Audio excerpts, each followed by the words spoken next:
Efirlərimizi təmiz fahişəxana eləyiblər. Bu cırıq da, durub bu cırıq da penisdən danışır. Nədən? Penisdən. Bütün ölkəni qəhvəxanaya döndəriblər. Baxaq. Penisin uzunluğu, həm qalınlığı kişilər üçün əlbəttə ki, önəmlidir. Ölçüsü bir kişinin cinsi həyatında ciddi bir rol oynuyor mu? 9 santimin altında olan penis mikropenis adlanır. Öz təcrübənizə görə gördüyünüz ən kiçik penisin ölçüsü nə qədər olur? 7 santimdən daha aşağı olur. Penisi hansı yollarla uzatmaq olur? 13-15 santim arasında normal sayılır. Penis protezlər kimi üçündür. Yəni təxmini olaraq 6 ayın kişilər arasında olur. Kişilər bunu özləri üçün yoxsa qadınlar üçün edirlər? Öz güvəni olmaq üçün. Özləri üçün mü edirlər? Özləri üçün edirlər. Baxın, deyələnmədən. Penis nəyə lazımdır?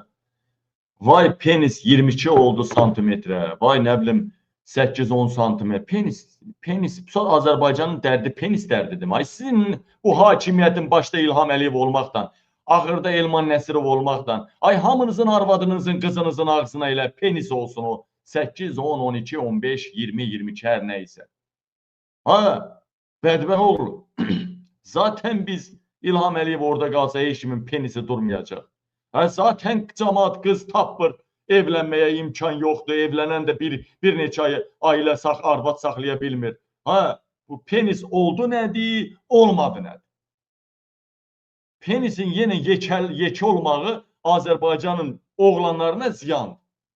Yekə olacaqsa, belə tam əlindən tutub qoqili döyəcəklər. Balaca olacaqsa yenə barmağından belə eləyə bilər, belə eləyə bilər.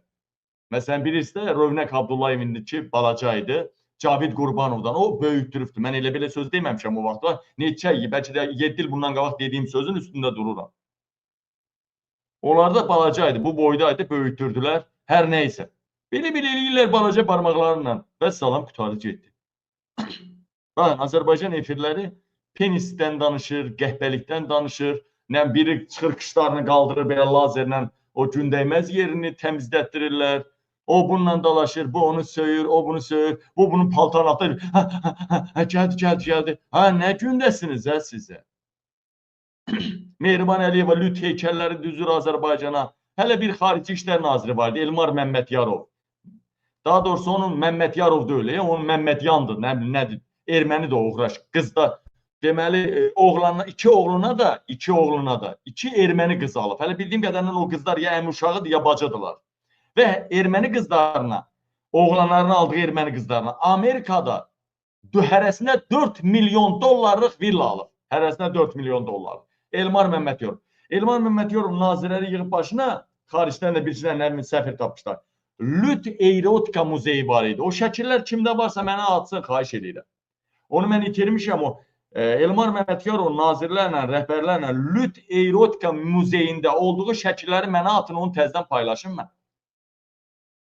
Sonra Mehriban Əliyevanın lüt heykəlləri Bakıya gətirməyindən, nə bilim, nə. Elə bir baxın da, o adicə Heydər Əliyev sarayı var, o belə təhsil nazirinin o üzündə, o belə, o qadının yubqasıdır da o. Onun Türkiyənin, necə deyərlər, proyekti Türkiyəlilər hazırlayıbdır.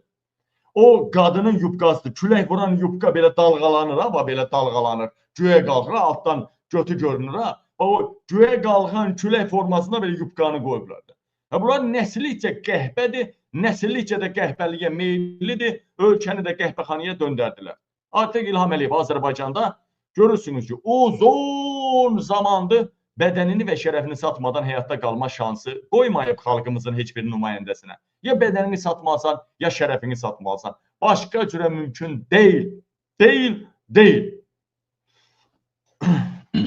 Değerli vətəndaşlar,